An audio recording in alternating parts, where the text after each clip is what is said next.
Hello guys, what's up? So, ngayong araw, gusto kong ipakita or share sa inyo yung isa ko pang pinagkakaabalahan, which is yung pagbabonsai.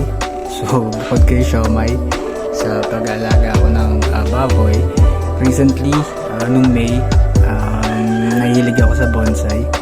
And ang story nito is nung mga oras o panahon nung nag-iisip ako na gusto kong bumili ng material, kaso wala pa ako masyadong alam. So parang hindi practical na bumili agad ng material. So parang pag-isip-isip ko na maghanap muna ng material na pwede kong makuha dito sa bakuran namin. And luckily, dun sa gilid ng bahay namin merong kalyas. So pinagtanong ko, hindi ko pa alam actually yung identification nito that time eh. Pinagtanong ko, and ayun, pwede pala siya. So hinugot ko nung May at nirepat ko dito. Anyway, ngayon gusto kong i-share sa inyo kung paano natin, actually one of the ways kung paano natin patatabayin yung trunk natin, kasi as you can see medyo payat siya, no?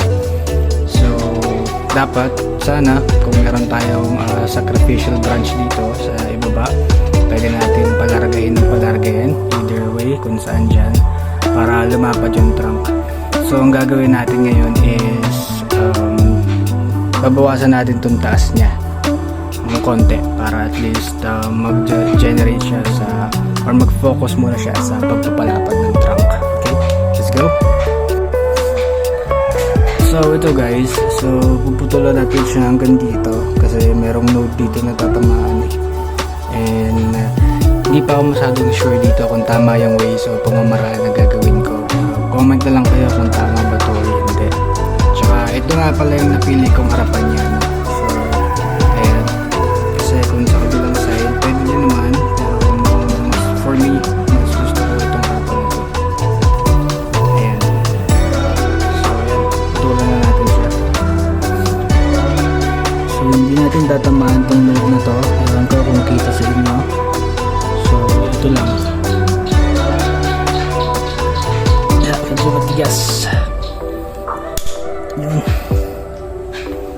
There you go. So naputulan na natin. Nakapagbawas na tayo.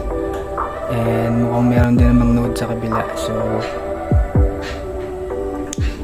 sana maging maganda yung result nito. Medyo kulang pa kasi tayo sa gamit eh. So ito na lang muna yung nabili ko ng cutter. Ayan.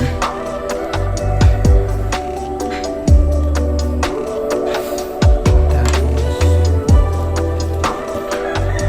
alisin lang natin yung pinagputulan. Sorry,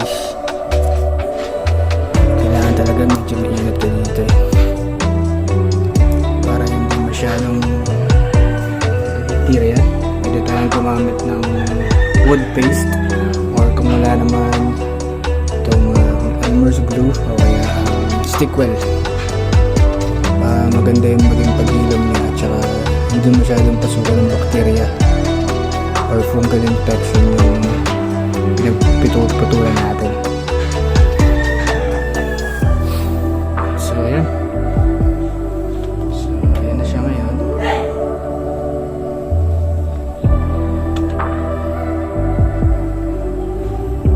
So ang style nito is informal upright. 3 months pa lang siya ngayon. Actually nung kinuha ko to,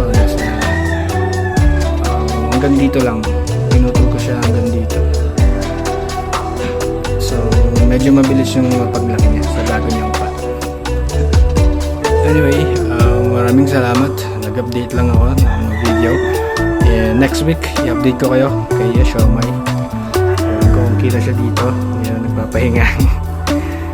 Tingnan natin kung nag-reheat ba siya o hindi na. Well, sana hindi na, no?